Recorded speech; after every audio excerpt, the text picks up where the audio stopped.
Hey YouTube, this is Trains and Destinations, and today we're going to do a quick unboxing of this HP laptop.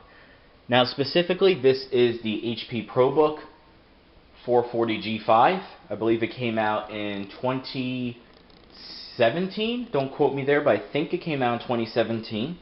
And this is what the box looks like.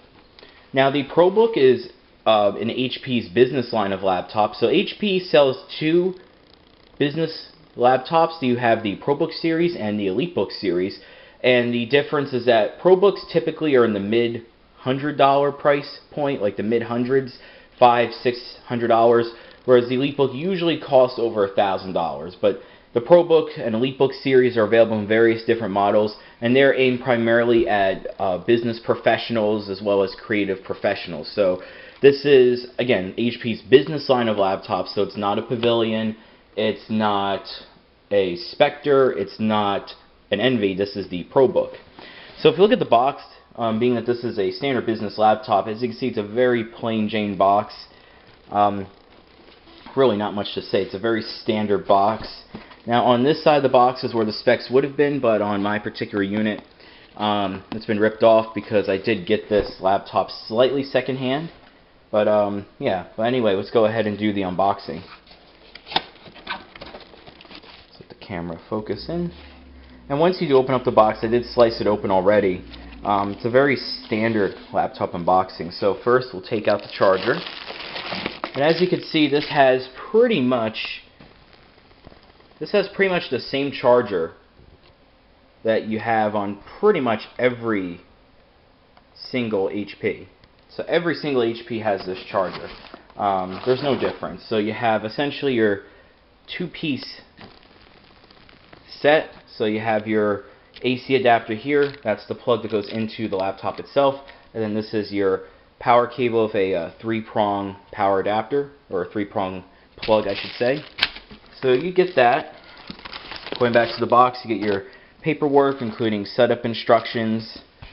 You also get your warranty and technical support guide, so very standard stuff. And now let's take out the laptop itself. So when you get the laptop, it is, as you can see, you do have your rubber board, your styrofoam borders on each side to protect it, and it's also inside this plastic bag. So let's go ahead and take this off. Now, like I said, I do think this laptop came out in 2017, maybe 2016, but I'm betting it's from 2017. Now, as you can see from the design, this is a pretty basic looking laptop. So it is silver. I believe this is called natural silver. And in terms of how thin it is, it's about average. It's average when it comes to like the thinness.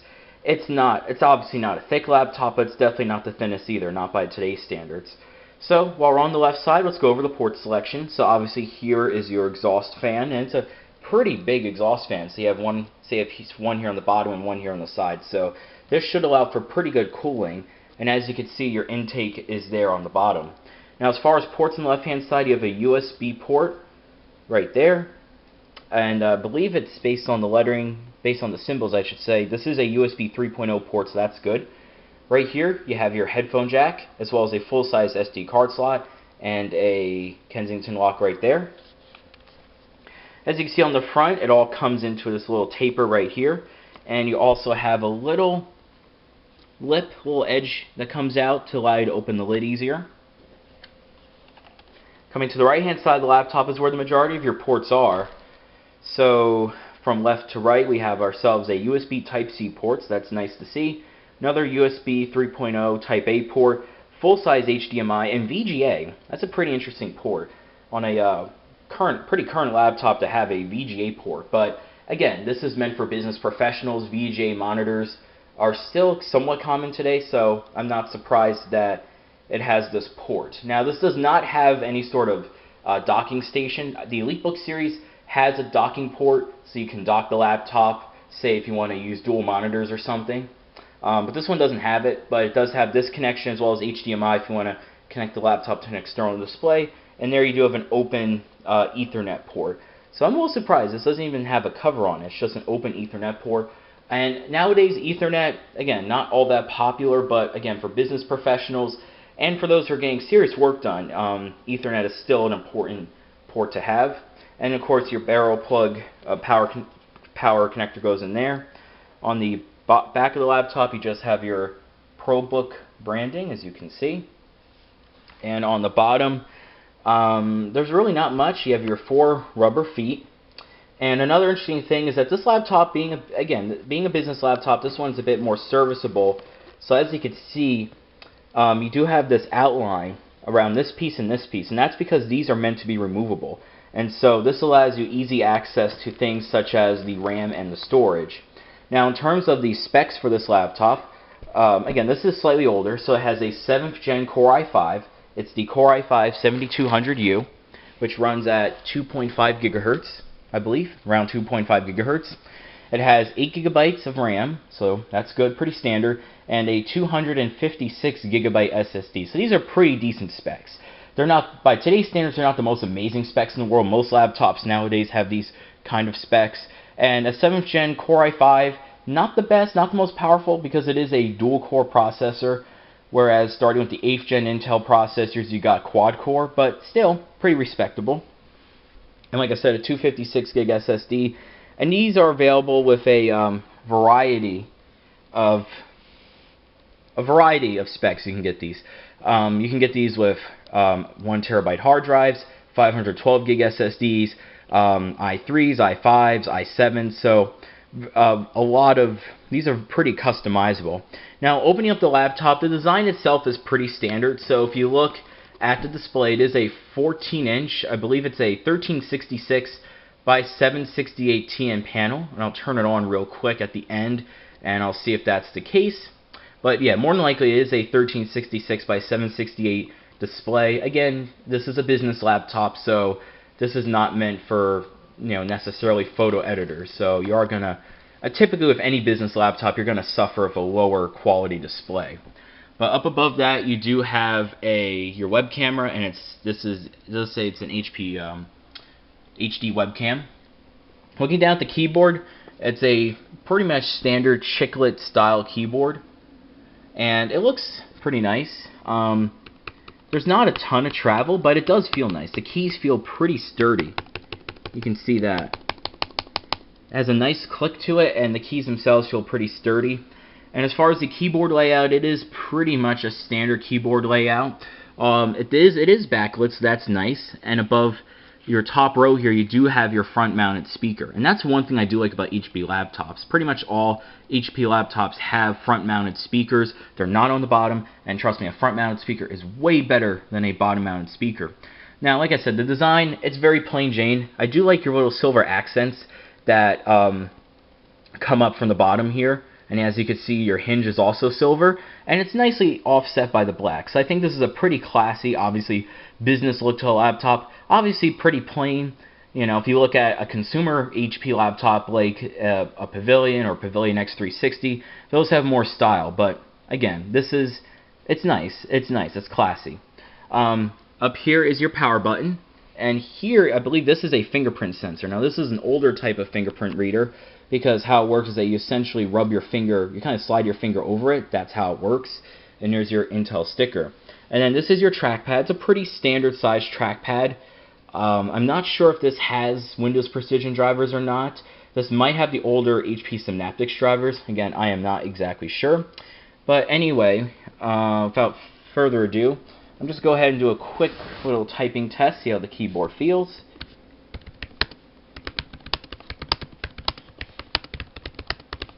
And yeah, this is a very nice keyboard. I like it.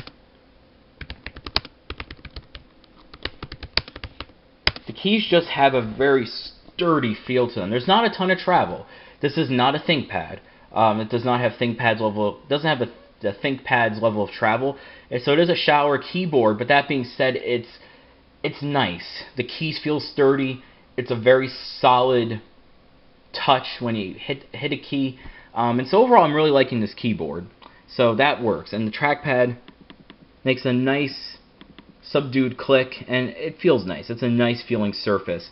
Now, as far as the laptop itself, it is pretty lightweight, but also pretty sturdy, and it is all made out of plastic. There's no metal anywhere to be found.